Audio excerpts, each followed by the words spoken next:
Some sea creatures use different methods from camouflage to protect themselves. This creature, for example, possesses a very practical concealment skill. It hides under a piece of coral as it moves across the seabed. This juvenile pufferfish is not a great swimmer. For that reason, it's unable to get quickly away from any predator that might be pursuing it. Yet, it possesses a perfect defense against possible attacks.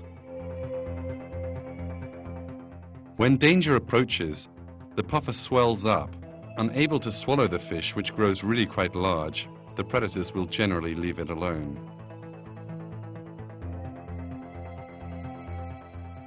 This fish, known as a porcupine fish, appears before us with a similar defense system to that of the puffer.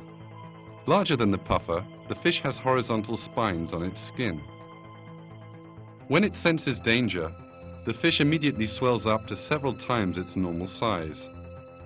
His spines stand up as it begins to swell, and it takes on the appearance of a needle-studded ball. This appearance makes most any fish which may have been tempted to try to eat it forego the meal.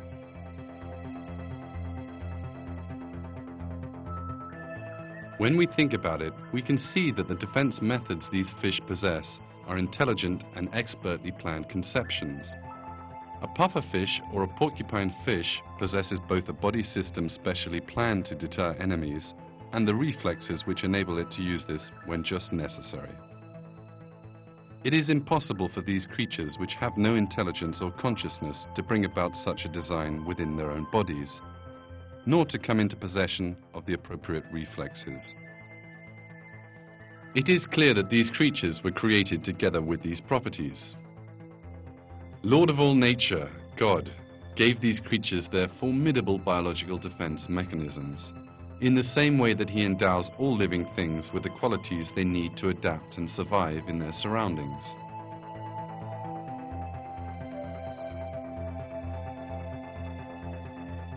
The living creatures you've been watching so far are only a few of the infinite variety of species inhabiting the boundless oceans.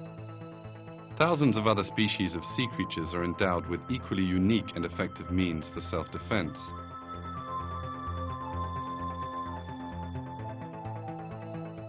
One example of this is the mantis shrimp.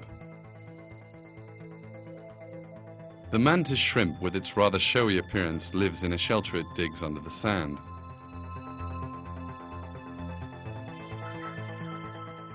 When the shrimp emerges to feed, it uses its claws like a hammer to unlodge a mussel it's spotted. Then it tears the mussel into tiny pieces with a series of powerful blows.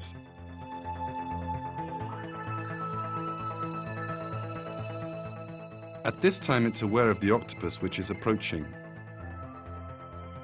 It rears up in front of the octopus as if warning it not to meddle. If the octopus does not move off, the shrimp strikes it directly in the eye. These blows continue until the octopus does move away.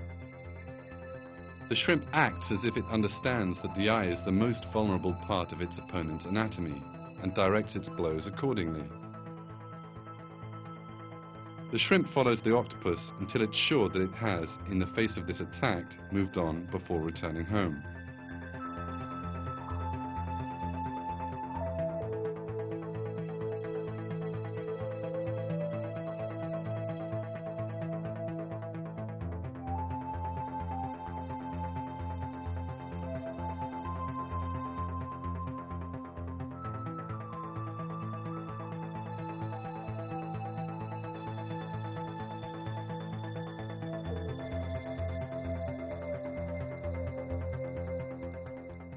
Another defense we see in underwater creatures is false eyes. Some fish have large eye-shaped markings on their rear fins.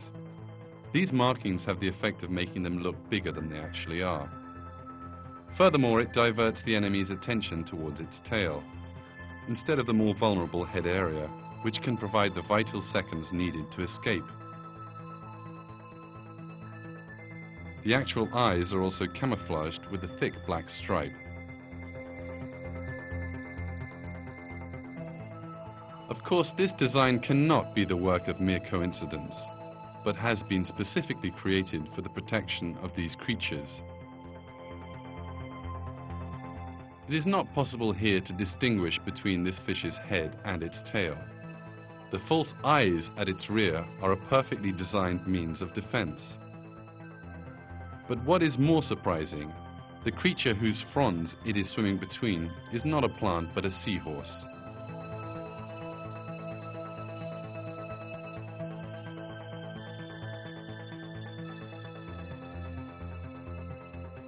The clownfish lives in an environment where other fish cannot possibly hunt it.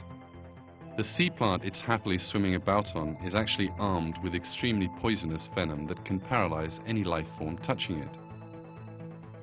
But clownfish are completely immune to this poison. This is because of the transparent material in the clown's skin, which is intended to stop the burning capsules on the plant. As it approaches the plant, it gradually lowers its stomach and begins to explode these capsules. Thanks to the transparent substance on its surface, it is not harmed by the poison exploding over it. And after a few attempts at contact, it soon builds up an immunity to the poison. It can now live a peaceful coexistence with the plant.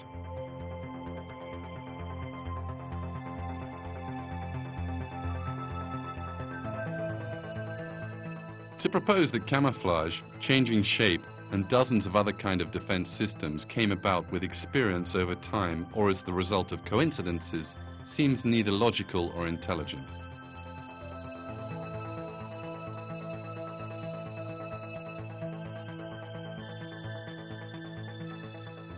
These living creatures, which possess no intelligence or logic, continue their existences thanks to the biological systems uniquely created for them.